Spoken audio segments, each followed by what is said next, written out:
ГСП онлайн. Городские новости сейчас.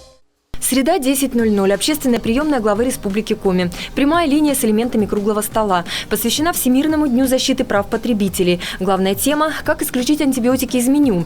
Присутствуют контролирующие органы. В ходе беседы выясняется, без кормовых антибиотиков в животноводчестве и рыбоводчестве не обойтись. Обычно их применяют для увеличения массы и профилактики желудочно-кишечных заболеваний у молодняка. Опасно, если будут постоянно мясо в пищу употреблять какое-нибудь от больного животного и в длительное время. Но тут всем известно еще, что антибиотики, они вызывают аллергические реакции. Если их применять по инструкции, которые разработаны, утверждены, то особой опасности нет. В категорию продуктов, содержащих антибиотики, также попадают молоко, кефир и творог, только с наименьшей концентрацией. Специалисты утверждают, если ветеринарные службы соблюдают сроки выдержки животных или рыбы перед убоем, антибиотиков в продуктах не будет вообще.